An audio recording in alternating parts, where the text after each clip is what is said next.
आपके दरमियान में खड़े होकर अपनी बात रखने की जुर्रत कर रहा हूं और मैं मालेगांव की आवाम से बहैसियत एक हिंदुस्तान के सियासतदान के मैं आप तमाम से माफी चाहता हूं कि हम सियासतदानों ने मालेगांव की आवाम के जख्मों को खत्म करने के बजाय हमने मालेगांव के आवाम के जख्मों पर न सिर्फ नमक छिड़का बल्कि हमने आपके जख्मों पर उसको एक मजाक बनाया और एक तौहीन करने की कोशिश की। मैं बड़े तकलीफ और कर्ब के आलम में ये बात को अपनी बयान कर रहा हूं मेरे भाई। इसलिए इस बात को कर रहा हूं कि मालेगांव में जो कुछ हुआ वो कोई इंसानियत पर भरोसा करने वाला नहीं भूल सकता। 29 सितंबर 2008 को जो हुआ, इसी मुकाम पर जहां पर जलसा मुकम्मल किया गया है कि एक मोटरसाइकिल के ऊपर बम को रखकर जिसमें 6 लोग शहीद हुए और 100 से ज्यादा लोग जख्मी हुए। मुझे इस बात पर तकलीफ और ताज्जुब होता है कि हम सियासतदान जरूर हैं, हमको इलेक्शन लड़ना हमारा जिंदगी का एक मकसद होता है, मगर इलेक्शन तो हम इसलिए नहीं लड़ते कि किसी को तौहीन करें, किसी के जज्बात का मजाक उड़ाएं। ए बैठ जा बेटा, तेरा क्या, बैठ जाओ, कैमरा दिख रहा है, बैठ जाओ।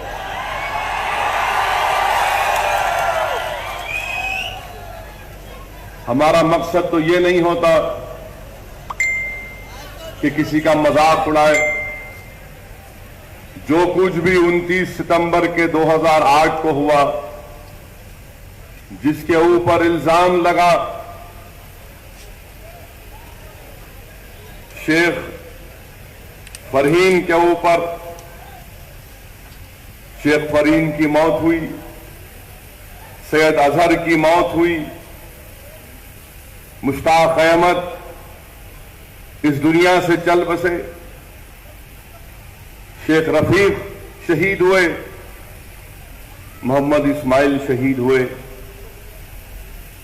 क्या यह मालेगांव की आवाम के लिए तकलीफ देह बात नहीं है कि जो बच्चे शहीद हो गए, जिन बच्चों को कत्ल किया गया, जो 100 लोग जख्मी हुए और इन बच्चों को मारने का, कत्ल का मुकदमा उस साध्वी और कर्नल पुरोहित और उसके साथियों पर चल रहा है। भारत का प्रधानमंत्री नरेंद्र मोदी सैयद अजहर को मारने वाली को, मुश्ताक अहमद पर को खत्म करने का इल्जाम जिस पर है, शेख इरफान को मारने का जिस पर इल्जाम है, शेख रफीक को जिसको मारने का इल्जाम है, मोहम्मद इस्माइल को मारने का इल्जाम है, उसको नरेंद्र मोदी भोपाल से टिकट देते हैं और मालेगांव की आवाम से नरेंद्र मोदी ये कह रहा है कि तुम्हारे मरने वालों की मुझे फिक्र नहीं है, तुम्हारे बच्चे मर गए, मैं उसकी परवाह नहीं करता। इन बच्चों की मांओं ने अपनी औलाद को खो दिया, मैं उसकी फिक्र नहीं करता। इन बच्चों के वालिद ने अपने लख्ते जिगर को खो दिया, तो मोदी कहता है कि उस बाप का गम मेरे पास कोई माने नहीं रखता। इन मरने वाले बच्चों की औलाद यतीम हो गई, तो मोदी कहता है कि यतीमों पर मैं दस्ते शफकत नहीं रखूंगा। जख्मी हो गए 100 से ज्यादा लोग, किसी का पैर, किसी का हाथ, किसी का चेहरा तो बर्बाद हो गया। तो मोदी कह रहा है कि तुम्हारा हाथ टूटता है तो मुझे उसकी फिक्र नहीं है, तुम्हारा पैर टूटता है बम ब्लास्ट में तो मुझे उसकी फिक्र नहीं है। मैं मरने वालों के साथ नहीं हूं, मोदी तुमसे कह रहा है मालेगांव की आवाम। मैं तुम्हारी इज्जत नफ्स को ललकार रहा हूं। हिंदुस्तान का, भारत का प्रधानमंत्री मालेगांव के लोगों से कह रहा है कि जिस पर तुम्हारे बच्चों का कत्ल का इल्जाम है, मैं उसको हिंदुस्तान की पार्लियामेंट में मेंबर ऑफ पार्लियामेंट बनाकर लेकर जाऊंगा। अब आपको फैसला करना है कि जब भारत का प्रधानमंत्री, ये चौकीदार, चाय बेचने वाला, अगर ये फैसला करता है कि जिस पर हमारे बच्चों को कत्ल करने का इल्जाम है, हम उस प्रज्ञा ठाकुर को उम्मीदवार बनाएंगे।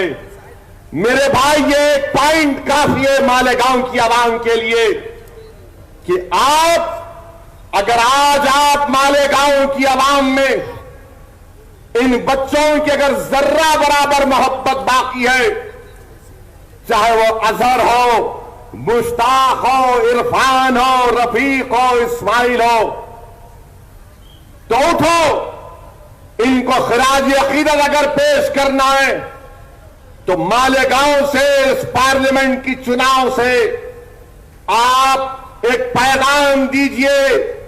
हिंदुस्तान के दिल्ली के तख्त पर बैठने वाला ये जो बादशाह बन चुका है, ये चौकीदार नहीं रहा, ये प्रधानमंत्री नहीं रहा, ये प्रधान सेवक नहीं रहा, ये बादशाह सलामत बन चुका है। उठो मालेगांव की आवाम, ये मरने वालों की रूह को अगर अल्लाह जबान देगा तो तुम्हारे उस कब्रिस्तान से आवाज आ रही है कि कौन हमारा हमसे इंसाफ करेगा, कौन हमको इंसाफ दिलाएगा। जिस पर इल्जाम लगा हमको मारने का, आज हिंदुस्तान का वजीर आजम, भारत का प्रधानमंत्री उसको कैंडिडेट बनाता है। आज इंसाफ का तकाजा ये मालेगांव की मेरी इज्जतदार मां और बहनों कि तुम्हारा एक बेटा, तुम्हारा एक दीवाना तुम्हारे शहर में आकर इन मां और बहनों से भीख मांग रहा है कि रोने की जरूरत नहीं है, मायूस होने की जरूरत नहीं है, अपने हौसलों को बुलंद रखो। हिंदुस्तान की जमहूरियत तुमको इजाजत देती है कि जिस पर इल्जाम है अजहर को मारने का, सैयद मुश्ताक का, रफीक का, हिंदुस्तान की जमहूरियत तुमको मौका देती है कि तुम उसको हराओ, उसके खिलाफ वोट का इस्तेमाल करो। मेरे अजीज दोस्तों और बुजुर्गों, मैं तुमको याद दिलाना चाह रहा हूं, बल्कि आज इस सरों का जो समंदर मेरे सामने खड़ा हुआ है, मैं आपसे पूछ रहा हूं, क्या तुम भूल गए उन बच्चों को जो मर गए बम ब्लास्ट में? बताओ, क्या आप भूल गए उन बच्चों को? क्या उनका दर्द आज भी तुम अपने सीनों में महसूस करते या नहीं करते? बताओ, क्या तुम उनको याद करके रोते या नहीं रोते? बताओ मुझे। मेरे भाई, अगर हम उनको याद करते हैं तो फिर क्या रोते रहेंगे? क्या एक बेवा की तरह पुकारते रहेंगे? नहीं मेरे भाई, मुत्तहदा तौर पर अपने वोट का इस्तेमाल करिए, पैगाम दीजिए अपने इत्तेहाद के जरिए कि जिस पर इल्जाम है हम उसका साथ नहीं देंगे। आखिर इंसाफ कब होगा? और प्रज्ञा को उम्मीदवार बनाया गया। कांग्रेस की हुकूमत थी, राष्ट्रवादी की थी, आज खामोश बैठे हैं। हद हो गई। आज इतनी बड़ी तादाद में ये पुलिस वाले अपना यूनिफॉर्म पहनकर खड़े होकर यहां पर इस जलसे की हिफाजत कर रहे हैं। मैं उनसे भी कह रहा हूं, हेमंत करकरे की बेइज्जती की गई। वो हेमंत करकरे जिसने निकाला था यहां का बम ब्लास्ट का, जिसने सारी दुनिया को बताया कि 2006 का मालेगांव का ब्लास्ट 2008 का यहां के बच्चों ने नहीं किया। हेमंत करकरे ने पूरा निचोड़ निकाल दिया था। और हेमंत करकरे, वो शैतान जो कसब पाकिस्तान से आकर मुंबई पर, हमारी सरजमीन पर मासूम हिंदुस्तानियों को अपनी गोली का निशाना बना रहा था, वो हेमंत करकरे ने आगे बढ़कर अपनी जान को कुर्बान कर दिया हिंदुस्तान के लिए, भारत के लिए। आज उस हेमंत करकरे को ये साध्वी कहती है कि मैंने उसको शराब दिया। बताओ हिंदुस्तान के प्राइम मिनिस्टर, क्या तुम नहीं गए थे हेमंत करकरे के घर को? क्या तुमने हेमंत करकरे के घर को नहीं गए थे? और आज तुम्हारी कैंडिडेट जिस पर 6 बच्चों को मारने का इल्जाम है, टेररिज्म का इल्जाम है, जिसने हेमंत करकरे की तौहीन की, क्या महाराष्ट्र में लोग इसी तरह खामोश बैठ जाएंगे? अरे मैं तो हैदराबाद से आकर हेमंत करकरे का जिक्र कर रहा हूं। क्या महाराष्ट्र में हम ये नहीं कह सकते कि जिसने हेमंत करकरे की बेइज्जती की, जो हिंदुस्तान का सबसे बड़ा शहीद है, हम उस पार्टी के हक में वोट नहीं देंगे? मेरे भाई, हेमंत करकरे अपनी जान को कुर्बान कर दिया और मोदी की पार्टी की उम्मीदवार कहती है कि मैंने हेमंत करकरे को शराब दिया। अरे याद रखो प्रज्ञा ठाकुर, पुलिस कस्टडी में मार तो हमको पड़ी, नाखून हमारे निकाले गए, 5-5 साल हमारी जिंदगियां बर्बाद हो गई। मगर आज आपको जरा सा आपको वीआईपी ट्रीटमेंट नहीं मिला तो आपको तकलीफ पहुंचती है। और वो प्रज्ञा ठाकुर कहती है कि मैंने बाबरी मस्जिद के गुंबद पर खड़े होकर उसको शहीद किया। बताओ मोदी, क्या तुम उसको उम्मीदवार बना रहे हो? कहां गया तुम्हारा विकास? कहां गया तुम्हारा सबका साथ, सबका विकास?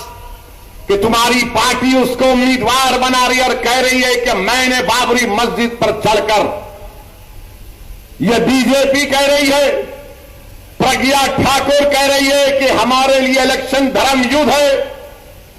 और पूरे मीडिया चैनल तो बेचारे मोदी के कंट्रोल में है। मोदी उनको बोले आन तो आन, मोदी उनको बोले बैठो तो ये लेट जाती है, मोदी इनसे कहे कि चलो तो लेट जाती है, मगर कोई जिक्र नहीं करता। अगर वही बात असदुद्दीन ओवैसी आज कह दे कि मालेगांव का इलेक्शन एक जिहाद है, तो कल तक मुझे गिरफ्तार कर लिया जाएगा, कल तक मुझे केस बुक कर दिया जाएगा। मैं हरगिज ये नहीं मानता कि जिहाद है या धर्म युद्ध है। मेरा मानना यह है कि बाबा साहेब अंबेडकर के दिए हुए संविधान के तहत गरीबों को, मजलूमों को वोट का हथियार दिया गया है, उस वोट के हथियार को हमको इस्तेमाल करना है। और ये मोदी ये बोलते हैं कि 56 इंच का सीना मेरा, हम घर में घुस के मारेंगे। मोदी, अमेरिका के सदर ट्रंप ने कह दिया कि तुम ईरान से ऑयल नहीं ले सकते, तो तुम्हारा 56 इंच का सीना जाके 2 इंच का कैसे बन गया? तुम घर में घुस के मारने की बात कर रहे थे। अमेरिका का सदर ट्रंप फतवा जारी कर दिया। मैं माजरत चाहता हूं उलमाओं से, अमेरिका का सदर ने फतवा जारी कर दिया और कहा मित्रों, दोबारा अगर गल्ले मिलना है तो गल्ले मिलने की कीमत यह है कि तुम ईरान से तेल नहीं खरीदोगे। सुनो हिंदुस्तान के, मेरे भारत के गयूर हिंदुस्तानियों सुनो, हम ईरान से ऑयल नहीं लेकर पूरे हिंदुस्तानियों पर, भारत के सिटीजन्स के ऊपर 2500 करोड़ का बोझ अब तुम पर आयद होने वाला है। अगर मोदी की जगह कोई और होता तो कहता कि ट्रंप चल झक मार, तेरी बात नहीं सुनते हम, जहां से हमारा दिल बोलेगा हम वहां से तेल खरीदेंगे। मगर तुम्हारे पास अमेरिका की आंख में आंख डालकर तुम बोल नहीं सकते, और तुम बोलते कि मैं मर जाऊंगा, मैं फुला कर दूंगा। अरे मोदी, तुम ट्रंप के आंख में आंख नहीं मिला सके। वो ट्रंप फोन करके बोल दिया, अब आप देखना 2500 करोड़ का बोझ आवाम पर आयद किया जाएगा। ट्रंप ने कहा, मित्रों, हार्ले डेविडसन मोटरसाइकिल पर टैक्स कम करो, तो आपने कम भी किया और फोन करके कहा, ट्रंप जी, मैंने कर दिया आपका जो हुक्म था। ये बताइए आप, ये तुम्हारी पॉलिसी है? कौन है अमेरिका? क्या अमेरिका खुदा है? नहीं है। अमेरिका सुपर पावर है? नहीं है। हिंदुस्तान इतना कमजोर नहीं है कि हम ट्रंप के इशारों पर नाचते रहे। ये वजीर आजम ने काम करके रख दिया। मेरे अजीज दोस्तों और बुजुर्गों, पावर लूम है यहां पर। आप बार बार मुतालबा करते हैं कि हमको इंटरेस्ट फ्री लोन मिले, मगर ये चौकीदार क्या करता है? जेट एयरवेज डूब गई तो एसबीआई से कहता है कि करोड़ रुपए का लोन दो, एयरलाइंस को बचा लो। हिंदुस्तान के वजीर आजम ये गरीब जो मालेगांव में, भिवंडी में, महाराष्ट्र के कोने कोने में, तमिलनाडु में दिन में 16-16 घंटे काम करते हैं, इनको देने के लिए पैसा नहीं है। मगर क्योंकि जेट एयरवेज में नहीं मालूम क्या मोहब्बत है मित्रों को, उसको देने आप तैयार हो जाते हैं। मेरे अजीज दोस्तों और बुजुर्गों, बीजेपी को शिकस्त देना इसलिए जरूरी है क्योंकि गुजरात की हमारी एक बहन का पैगाम आया है जिसका नाम बिल्किस बानो है। 2002 में बिल्किस बानो को, जो 7 महीने की हामिला थी, बिल्किस बानो 7 महीने की हामिला थी, उसके सामने नरेंद्र मोदी गुजरात के चीफ मिनिस्टर और बिल्किस बानो के सामने उसकी एक 10 महीने की बच्ची को उठाकर दीवार से फेंककर सर को मारकर उसको खत्म कर दिया गया। उसके बाद बिल्किस बानो को उसकी इज्जत लूटी गई। 2002 से बिल्किस बानो इंसाफ के लिए लड़ रही है, तो परसों सुप्रीम कोर्ट ने फैसला दिया कि इसको 50 लाख रुपए मिलना चाहिए क्योंकि इसने तकलीफ उठाई। मेरे भाइयों, मेरे बुजुर्गों, मेरी मां और बहनों, 2002 से 2019 आ गया। 17 साल एक महिला को, एक खातून को, एक बहन को, एक बीवी को लड़ना पड़ा। 17 साल के बाद कौन था चीफ मिनिस्टर? मोदी था। 50 लाख सुप्रीम कोर्ट देती है और हिंदुस्तान के वजीर आजम बोलते हैं कि मैं महिलाओं के सुरक्षा का जिम्मा लेता हूं। अरे तुम बिल्किस बानो को इंसाफ नहीं दिला सके मोदी, तुम मुस्लिम महिलाओं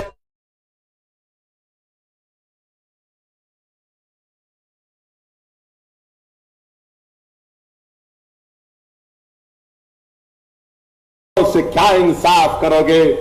मैं मालेगांव के हमारी तमाम इज्जतदार मां और बहनों का शुक्रिया अदा करना चाहता हूं कि आपने ट्रिपल तलाक बिल के खिलाफ 70,000 की तादाद में निकलकर उस मोदी के बिल को आपने मुस्तरद नहीं किया, बल्कि उसके परचखे उड़ा दी हमारी मां और बहनें।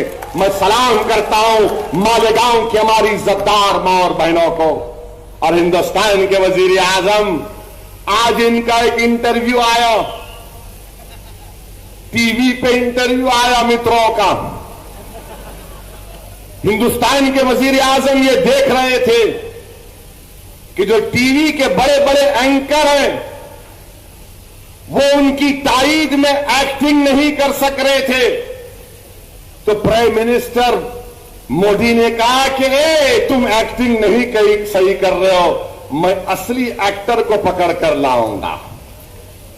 और एक एक्टर को लाए, अपने घर में बैठकर इंटरव्यू दिए। पीछे बैकग्राउंड में मोर के पुकारने की आवाज आ रही है और वजीर आजम ये बोल रहे हैं कि मैं सोता नहीं हूं, मुझे नींद नहीं आती, मैं सिर्फ 4.5 घंटे सोता हूं। और ओबामा मुझसे कहते हैं तू सोता क्यों नहीं है? मोदी जी सो जाइए अब आपके सोने के दिन आ चुके हैं। हां मोदी जी, नींद इसलिए भी नहीं आती क्योंकि घर में है ही नहीं ना कोई, आप अकेले रहते हैं, नींद कैसे आएगी? आप अगर 4 घंटे सोते हैं तो किसान हजारों की तादाद में खुदकुशी कर लिया। आप 4 घंटे सोते हैं तो 2 करोड़ नौकरियां नौजवानों को नहीं मिली। आप 4 घंटे सोते हैं, 15 लाख मालेगांव के गरीबों के अकाउंट में नहीं आए। अगर आप 4 घंटे सोते तो पुलवामा में 50 किलो आरडीएक्स कैसे पहुंच गया? अगर आप 4 घंटे सोते तो फिर आपके 5 साल में सबसे ज्यादा सिक्योरिटी पर्सनल क्यों मारे गए? अजीब बात है, ऐसा लग रहा था कि मोदी सबसे बड़े एक्टर हैं उसमें। ये एक्टर भी परेशान, अरे ये मुझे तो पैसे मिलती एक्टिंग को, ये तो उससे अच्छी एक्टिंग कर रहा है। आप बताइए कि सवाल ये खुद कर रहे हैं कि मैं सिर्फ 4 घंटे सोता हूं। कोई एहसान करे आप, कोई एहसान करे आप। मेरे भाई, हिंदुस्तान में इंशाअल्लाह ताला एक नया इनकलाब लिखा जा चुका है और मुझे पूरा यकीन है कि 23 मई को जब नतीजे आएंगे तो बीजेपी हुकूमत नहीं बनाएगी, इंशाअल्लाह ताला नहीं बनाएगी। हिंदुस्तान का दोबारा वजीर आजम नरेंद्र मोदी नहीं बनेंगे। तो मीडिया के लोग मुझसे अभी सवाल किए, एक मैडम आए थे, आकर पूछे अगर मोदी नहीं तो फिर कौन? मैंने कहा मैडम ये तो बताओ कि क्या मोदी बड़ा है या भारत बड़ा है? कौन बड़ा है बताओ? देश बड़ा है, वतन बड़ा है या मोदी बड़ा है? अब ये सवाल जब इनसे करते हैं तो मैडम ने कहा वैसी साहब आपको इतनी नफरत क्यों है मोदी से? मैंने कहा मैडम आप लोगों को इतनी मोहब्बत हो गई कि हमारी तकलीफ ही नहीं दिख रही आपको। इनकी मोहब्बत उन पर गालिब आ चुकी है और हमारे चुपते हुए सवालात उनको तकलीफ पहुंचाती हैं। मेरे भाई, अपने के कोर्ट का इस्तेमाल करिए, डरने और घबराने की जरूरत नहीं है। ये कब तक हम डर डर कर जिंदगी गुजारेंगे? 16 पार्लियामेंट के इलेक्शन हो गए, हिंदुस्तान में 16 पार्लियामेंट के इलेक्शन हो गए। इसीलिए तो प्रकाश अंबेडकर साहब की हम तारीफ कर रहे हैं कि उन्होंने बहुजन वंचित समाज को जोड़ने का काम किया। कब तक हम इन लोगों के पास जाकर भीख मांगते रहेंगे? कब तक हम इन लोगों के पास इनका डर अपने दिलों में रखेंगे? नहीं मेरे भाई, अल्लाह ने हमको मौका दिया है कि तुम अपने ख्वाबों को पूरा करो। ये लोग नहीं चाहते कि हम मालेगांव से निकलकर दिल्ली का ख्वाब देखें। मैं तुमसे कह रहा हूं, अगर आप मुत्तहिदा अपने वोट का इस्तेमाल करेंगे, जिस तरह औरंगाबाद की आवाम ने किया, जिस तरह इंशाअल्लाह ताला अल्लाह सुब्हानहू ताला अपने करम और फजल से इम्तियाज जलील को दिल्ली की लोकसभा में पहुंचाएगा। अगर आप मुत्तहिदा अपने वोट का इस्तेमाल करेंगे तो यकीनन इंशाअल्लाह ताला यहां से नबी अहमद साहब की कामयाबी जरूरी होगी।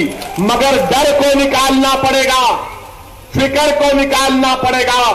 डरने और घबराने की जरूरत नहीं है मेरे भाई। मजलिस इत्तेहाद उल मुस्लिमीन मालेगांव को सिर्फ एक इलेक्शन लड़ने के लिए नहीं आई।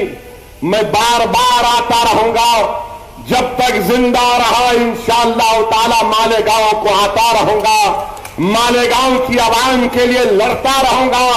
मेरा मकसद एक ही है कि कमजोर आवाम को इंसाफ मिले, गरीबों को इंसाफ मिले और जालिमों से हमको छुटकारा मिलने का वक्त आ चुका है। 17 रमजान के दिन 23 मई है और 17 रमजान को क्या हुआ था? क्या हुआ था 17 रमजान को? जरा जोर से बोलो प्यारे। अबू जहल का क्या हुआ था उस दिन? अबू जहल टाई हो गया था।